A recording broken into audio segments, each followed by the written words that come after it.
Hi friends, நம்ம இதுவரையும் நிறைய வீடியோல எப்படி நம்ம அமேசான்ல சேல்ஸ் இன்க்ரீஸ் பண்றது, அட்வர்டைஸ்மெண்ட் எப்படி ஆப்டிமைஸ் பண்றது, இல்ல அதுல இருக்கிற நிறைய டிப்ஸ் அண்ட் ட்ரிக்ஸ்லாம் பத்தி பார்த்திருப்போம்.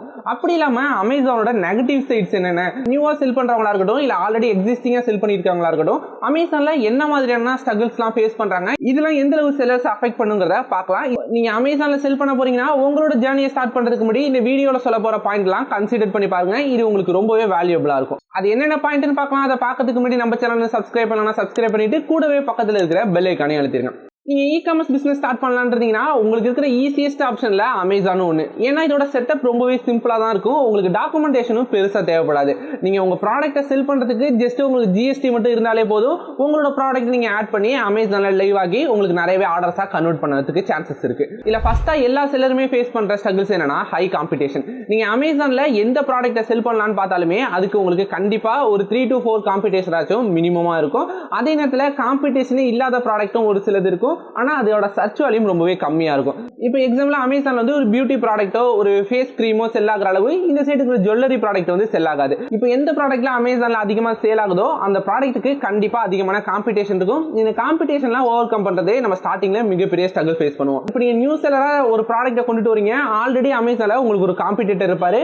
அவரோட ரேட்டிங் ரிவ்யூவும் பார்த்தோம்னா ரொம்பவே அதிகமா இருக்கும். அவரோட ரேட்டிங் எல்லாமே 20,000 30,000 ரேட்டிங் கிட்ட இருக்கும். அதே நேரத்தில் அவர் உங்களுக்கு காம்படிட் பண்ற அளவு பிரைசிங்கும் செட் பண்ணிருப்பாரு. இப்போ நீங்க நியூவா வரீங்க, உங்களுக்கு பெருசா ரேட்டிங்கும் இல்ல, அதே நேரத்தில் உங்களால காம்படிட்டிவ் பிரைஸுமே கொடுக்க முடியலங்கும் போது கண்டிப்பா நீங்க இந்த இடத்துல இந்த ஸ்ட்ரகிள் ஃபேஸ் பண்ணுவீங்க. உங்களுக்கு பெருசா ஆர்டரா கன்வெர்ட் ஆகாது. இந்த காம்படிஷன் இருக்கிறதுனால நம்மளால ப்ராடக்ட்டை செல்லே பண்ண முடியாதுன்னு கிடையாது. நம்ம எக்ஸ்ட்ரா ஒரு சில ஸ்ட்ராட்டஜிஸ்லாம் யூஸ் பண்ணோம்னா இதையும் கூட நம்மளால ஓவர் கம் பண்ண முடியும். ஸ்டார்டிங்ல நம்ம காம்படிட்டரை விட நம்ம லெசர் பிரைஸ்க்கு நம்ம ப்ராடக்ட்டை செல் பண்ணலாம். நிறைய வைடு ரேஞ்ச் ஆஃப் கீவேர்டுக்கு வந்து ஸ்பான்சர் ப்ராடக்ட்டோ ஸ்பான்சர் டிஸ்ப்ளே மாதிரியான அட்வர்டைஸ்மெண்ட் கிரியேட் பண்ணலாம். அதே நேரத்தில் நம்ம ப்ராடக்ட்டுக்கு கூப்பன் கோட் கொடுக்கறது, இல்ல நம்ம காம்படிட்டருக்குலாம் என்னென்ன மாதிரியான நெகட்டிவ் ஃபீட்பேக் வந்திருக்கோ அது எல்லாத்தையுமே ஃபிக்ஸ் பண்ணி அதை நம்ம அட்வர்டைஸ்மெண்ட் பண்ணலாம். இப்போ எக்ஸாம்பிள் நம்மளோட காம்படிட்டர் ப்ராடக்ட் எல்லாத்துலயுமே ஹேண்டில் வந்து ரொம்ப லூஸா இருக்கு அப்படிங்கிற மாதிரி ஒரு ஃபீட்பேக் இருக்குன்னு வச்சுக்கலாம். நம்ம ப்ராடக்ட்ல வந்து ஒரு டியூரபிளான ஹேண்டில் இருக்குங்கிற மாதிரி நம்மளோட டைட்டில்லையோ இல்லைன்னா புல்லட் பாயிண்ட்ஸ்லயோ டிஸ்கிரிப்ஷன்லயோ இதை நம்ம ப்ரொமோட் பண்ற மாதிரி நிறைய விஷயங்கள் பண்ண முடியும். அதே நேரத்தில் நம்ம காம்படிஷனை கம்பேர் பண்ணும்போது நம்ம ப்ராடக்ட்டோட மெயின் இமேஜ் ரொம்ப யூனிக்கா இருந்துச்சுன்னா நமக்கு கன்வர்ஷன் நடக்கிறதுக்கு நிறைய சான்சஸ் இருக்கு. இந்த மாதிரியான ட்ரிக்லாம் யூஸ் பண்ணோம்னா இதையும் கூட நம்மளால ஓவர் கம் பண்ண முடியும். நம்ம அடுத்ததா பார்க்க போற ஸ்ட்ரகிள்ஸ் என்னன்னா அமேசான் ஃபீஸ் அண்ட் சார்ஜஸ். இது ரொம்பவே காம்ப்ளிகேட்டடான ஒரு விஷயம். அது நியூ செல்லரா நம்ம ஸ்டார்ட் பண்ணும்போது எதுக்காக நம்ம அக்கௌண்ட்ல வந்து இப்போ அமௌண்ட் எல்லாமே மைனஸ்ல இருக்கு, இப்போ எதுக்கு நம்ம ஒரு ப்ராடக்ட் செல் பண்ணிருக்கோம் ஆனா இது எதுவுமே நம்மளோட பேங்க் அக்கௌண்ட்டுக்கு வர மாட்டேது, நமக்கு எவ்வளவுதான் ஆர்டர்ஸ் வந்தாலுமே நம்மளோட அமேசான் வாலெட்ல அமௌண்டே இருக்க மாட்டேது, இது எதனால இப்படிலாம் இருக்குங்கிற மாதிரி நிறையவே ஸ்ட்ரகிள்ஸ் ஃபேஸ் பண்ணிட்டு இருப்போம். நம்ம ப்ராப்பரா நம்ம ப்ராடக்ட்டுக்கு ப்ராஃபிட் கால்குலேட் பண்ணிருப்போம், எல்லா சேலுமே நோட் பண்ணிட்டு இருப்போம். ஆனா உங்களுக்கு ஃபைனலா வர அமௌண்ட் ஒன்னா இருக்கும், அதே நேரத்தில் அமேசான்ல காட்டுற அமௌண்ட் ஒன்னா இருக்கும். ஏன்னா அமேசான்ல நிறைய சார்ஜஸ் இருக்கு. இப்போ எக்ஸாம்பிள் நீங்க ஜெனரலா அமேசான்குள்ள வரும்போது உங்களுக்கு வந்து ரெஃபரல் ஃபீ, ஃபிக்ஸ்டு க்ளோசிங் ஃபீ இருக்கும், இந்த மாதிரி ஷிப்பிங் சார்ஜஸ் இருக்கும். இந்த மாதிரி பேசிக்கா இருக்கிற ஒரு சில சார்ஜஸ் தான் இருக்கும். ஆனா நீங்க செல் பண்ணும்போது ரியல் டைமா நீங்க ட்ராக் பண்ணி பாத்தீங்கன்னா இதுல இன்னுமே ஆட் ஆனா நிறைய சார்ஜஸ் ஆட் ஆகும்.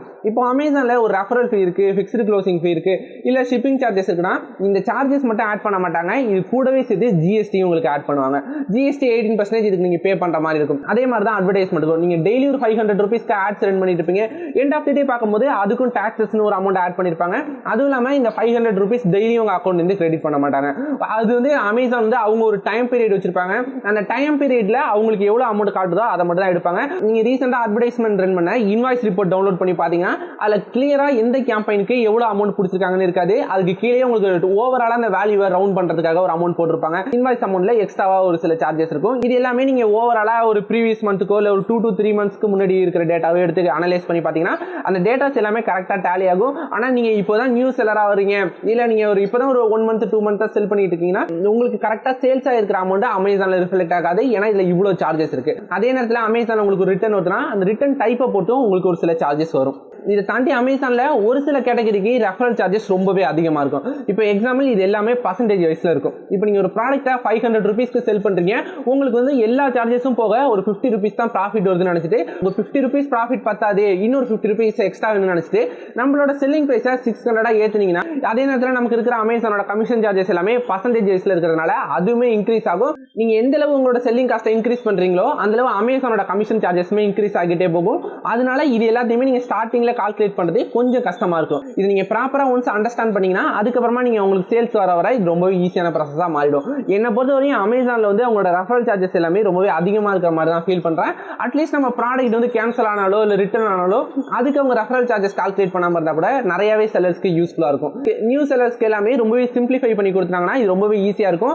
அட்லீஸ்ட் ஒவ்வொரு மந்த் எண்ட்லயுமே டோட்டல் நம்மளோட எக்ஸ்பென்சஸ் எவ்வளவு ஆயிருக்கு, டோட்டலா இதுக்கு நமக்கு எவ்வளவுலாம் சேல்ஸ் நடக்குங்கிற மாதிரி நமக்கு ஒரு சிம்பிளிஃபைடான ஒரு ரிப்போர்ட் நம்ம ஜெனரேட் பண்ற மாதிரி கொடுத்தா கூட இது ரொம்பவே நிறைய செல்லர்ஸ்க்கு ஹெல்ப்ஃபுல்லா இருக்கும். நம்ம அடுத்ததா ஃபேஸ் பண்ற ஸ்ட்ரகிள்ஸ் என்னன்னா அமேசானோட பாலிசிஸ். அமேசானோட பாலிசி வந்து மோஸ்ட்லி பையருக்கு ஃபேவரபிளா தான் இருக்கும், செல்லரை பெருசா கன்சிடர் பண்ணாத மாதிரி தான் இருக்கும்.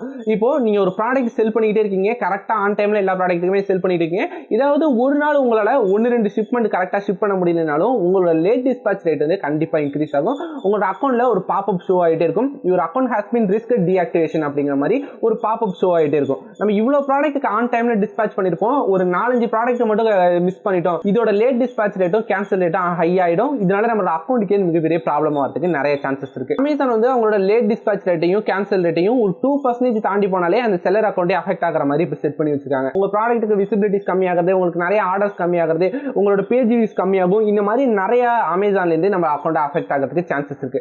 டைரக்டா நம்ம அக்கௌண்ட் டீஆக்டிவேஷன் ஆகாட்டியும் உங்களோட ஆர்டர் எல்லாமே டிராஸ்டிக்கா கம்மியாயிடும். இந்த மாதிரியான ப்ராப்ளம்லாம் உங்க அக்கௌண்ட்டுக்கு வந்துச்சுன்னா இது வந்து மோஸ்ட்லி அமேசான் FBA யூஸ் பண்ற நிறைய செல்லர்ஸ் ஃபேஸ் பண்ண மாட்டாங்க. நம்ம ப்ராடக்ட் எல்லாத்தையுமே FBA போய் வச்சிட்டோம்னா நம்ம ப்ராடக்ட் மூவ் ஆகுமா ஆகாதான்னு தெரியாத ஸ்டேஜ்ல தான் இருக்கும்போது MFN தான் செல் பண்ணிட்டு இருப்போம். நம்ம ப்ராடக்ட் எல்லாத்தையுமே நம்ம தான் ஷிப் பண்ணுவோம். இப்போ நீங்க ஈஸி ஷிப்லாம் எனேபிளா இருக்கீங்க, உங்களால ஒரு 12:30க்குள்ள அந்த ஆர்டரை ப்ராசஸ் பண்ண முடியலன்னா கண்டிப்பா இது உங்களோட அக்கௌண்ட்டை அஃபெக்ட் பண்ணும்.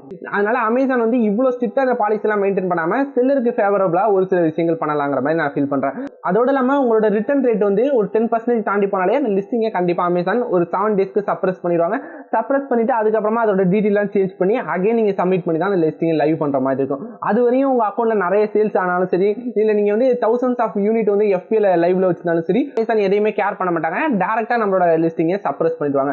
இப்போ நீங்க வந்து ஒரே கம்ப்யூட்டர்லயே ஒரு மல்டிபிள் செல்லர் அக்கௌண்ட் லாகின் பண்றீங்கன்னா அமேசான் வந்து உங்களுக்கு வார்னிங் அனுப்புறது கூட சான்சஸ் இருக்கு. நீங்க மல்டிபிள் செல்லர் அக்கௌண்ட் யூஸ் பண்றீங்க, நீங்க உங்க ஃப்ரெண்டோட அக்கௌண்ட் லாகின் பண்ணாலுமே சரி, நீங்க மல்டிபிள் அக்கௌண்ட் யூஸ் பண்றீங்க, இதுக்கு நீங்க ப்ராப்பரா ஒரு 14 டேஸ்க்குள்ள கிளாரிஃபை பண்ணணும் அப்படிங்கிற மாதிரி உங்களுக்கு மெயில் அனுப்பிச்சு உங்க அக்கௌண்ட்டை டீஆக்டிவேட் பண்ணிடுவாங்க. உங்களுக்கு எவ்வளவு ஸ்டாக்ஸ் இருந்தாலும், உங்களுக்கு எவ்வளவு பெண்டிங் பேமெண்ட் இருந்தாலுமே அது எல்லாமே அமேசான் கண்டுக்கவே மாட்டாங்க, டைரக்டா உங்க அக்கௌண்ட் டீஆக்டிவேஷன் பண்ணிடுவாங்கன்னு சொல்லிடுவாங்க. இந்த சைடு நம்மளோட மிஸ்டேக் எதுவுமே இருக்காது, ஒரு அக்கௌண்ட்டை மட்டும் நம்ம லாகின் பண்ணிருப்போம், அதுக்கு அமேசான் டீம் கண்டினியூவா ஃபாலோ பண்ணிட்டு அமேசானோட செல்லர் சப்போர்ட் எப்படி இருக்குன்னு உங்களுக்கு தெரியும், அவங்க எவ்வளவு சிறப்பா ரெஸ்பான்ஸ் பண்ணுவாங்கன்னு உங்களுக்கு தெரியும். அவங்களோட சப்போர்ட் வச்சு அந்த 14 டேஸ் டைம் பீரியட்குள்ளே அந்த இஷ்யூ எல்லாத்தையுமே நீங்க ஷார்ட் அவுட் பண்ணும். ஒன்ஸ் இந்த மாதிரி ஏதோ ஒரு மிஸ்டேக் பண்ணிட்டீங்க, உங்க ப்ராடக்ட் வந்து நிறையவே நெகட்டிவ் ரேட்டிங் வருது, இல்ல அமேசானோட பாலிசிக்கு அகேன்ஸ்டா இருக்குன்னு உங்களோட அக்கௌண்ட் டீஆக்டிவேட் பண்ணிட்டாங்கன்னா அதுக்கப்புறமா உங்களால அமேசான்ல செல் பண்ணவே முடியாது.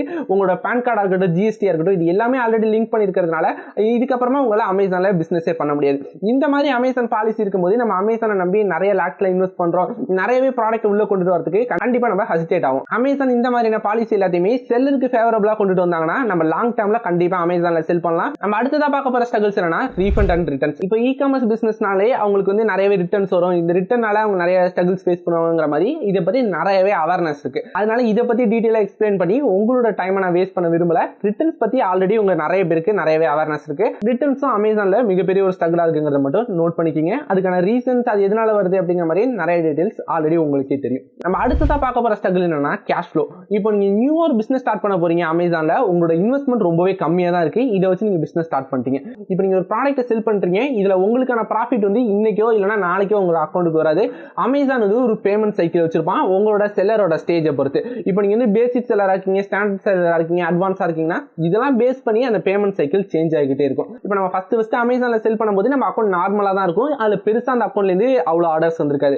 இப்படி இருக்கும்போது நம்மளோட பேமெண்ட் சைக்கிள் வந்து 7 to 14 டேஸ் வரையும் இருக்கும். இந்த 7 to 14 டேஸ்க்கு அப்புறம் தான் நமக்கு அந்த பேமெண்டே வரும். அந்த 14 டேஸ் கழிச்சும் அந்த பேமெண்ட் அப்படியே உங்களோட அக்கௌண்ட்டுக்கு வருமான்னு கேட்டா அதுல அமேசான் ஒரு சில சார்ஜஸ் ரிசர்வ் பண்ணி வச்சிருப்பாங்க. ஆல்ரெடி நம்ம அமேசான் ஃபீஸ் அண்ட் சார்ஜஸ்ல பார்த்த மாதிரி கரெக்டா இவ்வளவு அமௌண்ட் தான் நம்ம அக்கௌண்ட்டுக்கு வரும்னு நம்மளால சொல்ல முடியாது. அமேசான்ல இருந்து பேமெண்ட் வந்து தான் நீங்க திரும்ப ஸ்டாக் ரீலோட் பண்ணணும்னா இதுக்கு நீங்க கண்டிப்பா ஒரு 7 டேஸோ 14 டேஸோ நீங்க வெயிட் பண்ணி தான் ஆகணும்.